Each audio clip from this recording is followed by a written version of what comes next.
Hi friends, आज हूँ शेर करीश तमारी साथे मगनी दाळनी पापड़ी चाट बनाववानी रेसिपी। तो ये आगळ मैं छोड़ा वगरनी मगनी दाळ ने अर्धी वाडकी लई लीधी छे।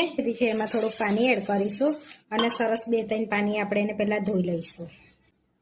हवे सरस 2-3 पाणीए धोई लीधी छे। हवे एनी अंदर 1 ग्लास पाणी एड करी अने 2 कलाक माटे आपणे एने पलळवा दईशुं, जेथी मगनी दाळ सरस पलળી जशे। आपणे 2 कलाक थई गया छे आपणी दाळने पलळे। જોઈ શકો છો સરસ એવી દાળ આપણી પલળી ગઈ છે। તો હવે દાળમાં આપણે બધું પાણી કાઢી લઈશું। હવે દાળમાંથી બધું પાણી કાઢી લીધું છે। હવે આ રીતની ટોપલી હોય એમાં આપણે કોરી કરી લઈશું। પહેલાં આ રીતની કાનાવાળી ટોપલીમાં કાઢી લીધી છે। હવે આપણે 10 મિનિટ એને કોરી થવા દઈશું। આ રીતે બધું પાણી નીકળી જશે એનું, તે ટોપલીમાં રવા દેવાની છે। સરસ આપણી કોરી થઈ ગઈ છે દાળ। હવે આપણે દાળને થોડીક શેકી લેવાની છે।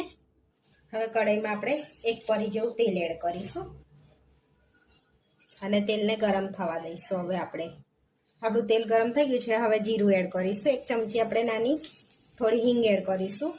કઢી લીમડાને કટ કરીને એડ કર્યો છે। 1 ચમચી લીલા મરચાં લઈશું।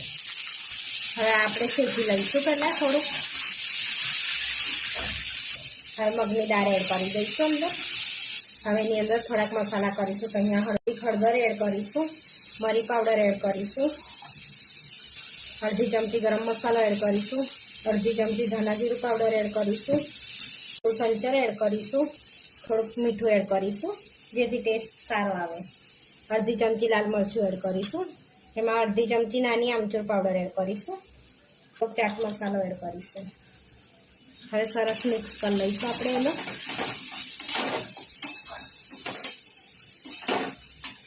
હવે બધા મસાલા મિક્સ કરી દીધું છે આપણે। હવે એને 5 થી 7 મિનિટ આપણે શેકી લેવાની છે। અંદર પાણી એડ નથી કરવાનું, પાણી એડ કર્યા વગર જ આપણે સાતળવાની છે એને। હવે 5 થી 7 મિનિટ સતળાઈ ગઈ છે આપણી દાળ। તો હવે એની અંદર આપણે થોડાક ધાણા એડ કરીશું। હવે મિક્સ કરી લઈશું આપણે અને હવે એને ઠંડુ થવા દઈશું આપણે। આપણી મગની દાળ શેકેલી સરસ એવી ઠંડી થઈ ગઈ છે। હવે એક બાઉલમાં આપણે ઘઉંનો લોટ લઈ લઈશું। તો અહીંયા મેં 1 કપ ઘઉંનો લોટ લીધો છે। હવે અંદર દાળ એડ કરી દઈશું આપણે મગની। લોટના પ્રમાણનું આપણે મીઠું એડ કરીશું, થોડું તેલ એડ કરીશું। હવે બધું સરસ પહેલાં મિક્સ કરી લઈશું આપણે। હવે આપણે થોડું પાણી એડ કરીને સરસ એવો કઠણ લોટ બાંધી લેવાનો છે। તો આ પાપડીને તમે સ્ટોર કરીને તમારી ઈચ્છા જ્યારે બી હોય ત્યારે તમે પાપડી ચાટ બનાવીને ખાઈ શકો છો। તો આપણે સરસ એવો આ રીતનો કઠણ લોટ બાંધી લેવાનો છે। તો આપણો બંધાઈ ગયો છે સરસ એવો કઠણ લોટ। હવે એમાં થોડુંક તેલ એડ કરીશું આપણે, એને સરસ એવો કેળવી લેવાનો છે।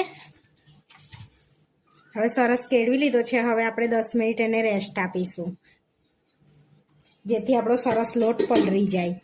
હવે આપણે 10 મિનિટ થઈ ગઈ છે લોટને રેસ્ટ આપે, તો સરસ એવો પલળી ગયો છે આપણે લોટ। હવે એમાં આપણે ગુલ્લા પાડી લઈશું સરસ એવા, આ રીતના લુવા કરી લઈશું આપણે। હવે આપણે ગુલ્લા પાડી લીધા છે। હવે આપણે વણી લઈશું। અહીંયા એક ગુલ્લો લઈને આપણે અટામણમાં થોડુંક કોટ કરી લઈશું અને સરસ એવી આપણે રોટલી વણી લેવાની છે। પાતળી થોડીક વણવાની છે આપણે। હવે આ રીતની મેં પાતળી રોટલી વણી લીધી છે। હવે આપણે કાંટાથી એની અંદર કાના કરી દઈશું જેથી આપણી પાપડી ફૂલે ના અને ક્રિસ્પી થાય।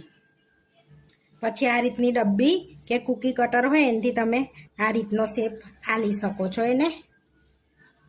આપણે ડબ્બી લીધી છે તો ડબ્બી કટ કરવાની છે। આ રીતની આપણે કટ કરી લઈશું।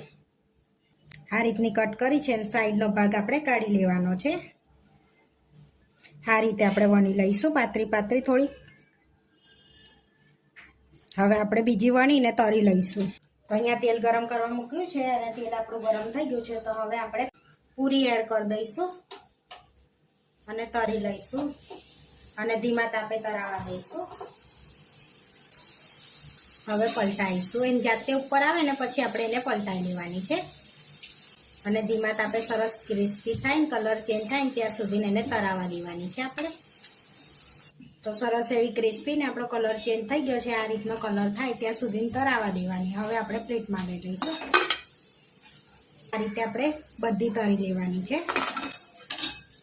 તો આપણી બધી પાપડી બનીને રેડી થઈ ગઈ છે. જોઈ શકો છો એકદમ ક્રિસ્પી આપણી પાપડી રેડી થઈ ગઈ છે. હવે આપણે ચાટ બનાવી લઈશું. અહીંયા પાપડી લઈ લઈશું. પહેલાં આપણે એને આ રીતે આપણે ગોઠવી લઈશું. હવે એની પર આપણે થોડુંક દહીં એડ કરીશું. હવે ખજૂર આમલીની ચટણી એડ કરીશું આપણે એની પર. ઝીણી કટ કરેલી ડુંગળી એડ કરીશું. એક ઝીણું કટ કરેલું ટામેટું એડ કરીશું આપણે.